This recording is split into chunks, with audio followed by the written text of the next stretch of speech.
Bienvenue sur Africa 24 dans cette nouvelle édition du QG News. À la une de l'actualité, l'Éthiopie incarne un pôle de forte croissance de plus de 10,5% prévu pour 2015 et 2016. L'actuelle visite du président américain en terre éthiopienne espère redynamiser le partenariat économique bilatéral entre les deux pays. Réunion de l'Agence panafricaine de la Grande Muraille Verte ce lundi en Mauritanie. Au cœur des échanges, les perspectives en matière de mobilisation des ressources financières et matérielles pour stopper l'avancée du désert. Et puis au Mali, les consultations pour finaliser la composition du comité de suivi des accords de paix et de réconciliation d'Alger ont repris ce 27 juillet. Elles devront aboutir à de nouveaux compromis sur l'installation des commissions. Le président des États-Unis, Barack Obama, effectue ce lundi 27 et mardi 28 juillet une visite historique en Éthiopie, la première d'un président américain en exercice. La sécurité sera au menu des discussions. Addis Abeba incarne en effet la stabilité dans une région minée par le djihadiste des Chebabs somaliens. L'Éthiopie s'est cela dit imposée comme un allié de poids, avec un contingent de quelques 4400 hommes au sein de la force de l'Union africaine en Somalie, la MISOM. Cet après-midi, une réunion sera consacrée à la lutte contre le terrorisme ainsi que sur la situation au Soudan du Sud. Et outre l'aspect sécuritaire, l'économie s'invite également dans les débats. L'Éthiopie est en effet l'une des économies les plus prospères du continent africain avec un taux de croissance avoisinant les 10%. La visite du président américain Barack Obama devrait permettre à Washington de se repositionner sur ce marché porteur.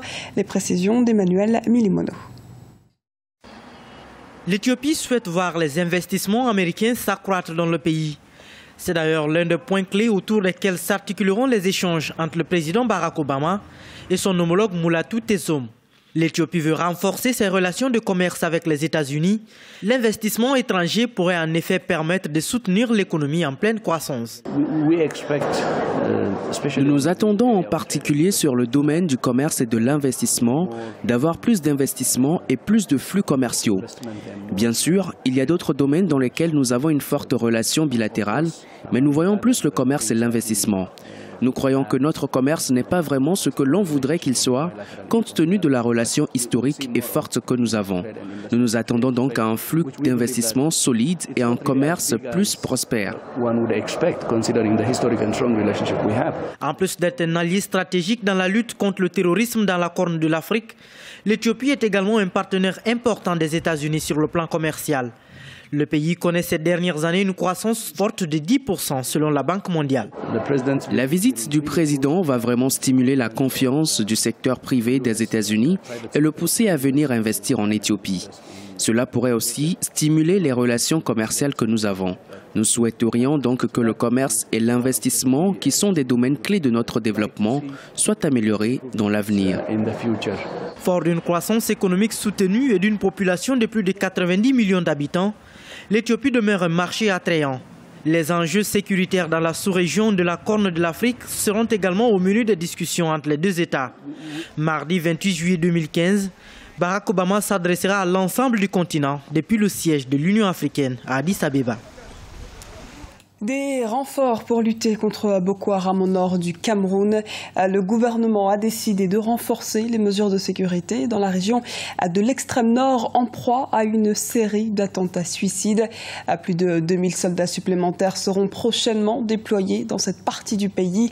Un accent particulier sera mis sur le renseignement.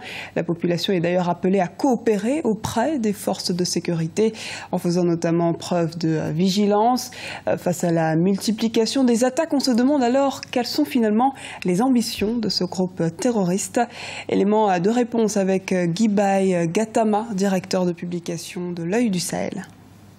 La secte recherche de fragiliser aussi la force multinationale mixte en obligeant les pays contributeurs à se recentrer vers des problèmes de sécurité intérieure. C'est-à-dire que si vous avez été frappé par un attentat comme ça a été le cas du Cameroun et du Tchad, il vous est difficile d'envoyer vos meilleures troupes hors de vos frontières, alors même que votre opinion publique milite pour davantage de sécurité. C'est un effort que doit faire le gouvernement camerounais et la population camerounaise. Le gouvernement camerounais doit s'adapter, doit s'ajuster sans cesse et la population ne doit pas céder à la panique. La bande sahélo-saharienne fait face depuis quelques décennies à des cycles successifs de sécheresse.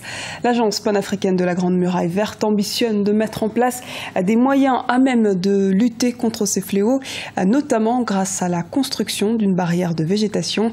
Les précisions d'Ibrahima Dioumaba. La troisième session ordinaire de la conférence des chefs d'État et de gouvernement des pays membres de l'Agence panafricaine de la Grande Muraille Verte s'ouvre ce lundi à Nouakchott, en Mauritanie. D'importantes questions liées à la gestion de l'agence, notamment les ressources financières et les questions juridiques, seront évoquées. À mi-parcours, les parties prenantes tirent un bilan satisfaisant des actions menées jusque-là. Quand on regarde aujourd'hui les superficies qui sont plantées, nous avons fait une évaluation au niveau des différents blocs. Le taux de réussite varie entre pratiquement 50 à 65% ou 63%. Et je pense que c'est un taux qui est important pour nous en matière de plantation. Quand le taux est atteint ce niveau-là, on peut dire que vraiment c'est une réussite. La zone de la Grande Muraille Verte enregistre une perte annuelle du couvert végétal atteignant 1 800 000 hectares et une réduction considérable des terres arables. Selon l'Organisation des Nations Unies pour l'alimentation et l'agriculture, on note une dégradation avancée de la fertilité du sol à cause de la sécheresse. C'est pourquoi les États comme la Mauritanie développent des stratégies afin de s'adapter et limiter les dégâts. Il y a à peu près 750 000 plants qui sont déjà produits au niveau de la période de Toussaint et qui vont être plantés au niveau de la centre verte et au niveau du milieu urbain. Donc cette action est en cours. Il y a d'autres actions qui ont été menées au niveau du littoral pour protéger la ville de Nouakchott contre les incursions marines. Actuellement, des travaux sont en cours. Il s'agit de renforcer les 8 brèches qui sont situées entre le port de Nouakchott et le nouveau marché de poissons. Créée en 2010, l'Agence panafricaine de la Grande Muraille Verte regroupe le Burkina Faso, Djibouti, l'Érythrée, l'Éthiopie, le Mali, la Mauritanie, le Niger, le Nigeria, le Sénégal, le Soudan et le Tchad. Le sommet de Nouakchott va permettre la création de pôles économiques ruraux le long du tracé de la Grande Muraille Verte. Ce lundi 27 juillet débute une nouvelle semaine de consultation au Mali pour finaliser la composition du comité de suivi des accords de paix et de réconciliation d'Alger. Les travaux de la deuxième session avaient permis de mettre en place le règlement intérieur, mais des blocages au sein des groupes sur le choix de leurs représentants persistent. Le point tout de suite avec Lise Elsi Akizimana. Reprise des consultations au Mali.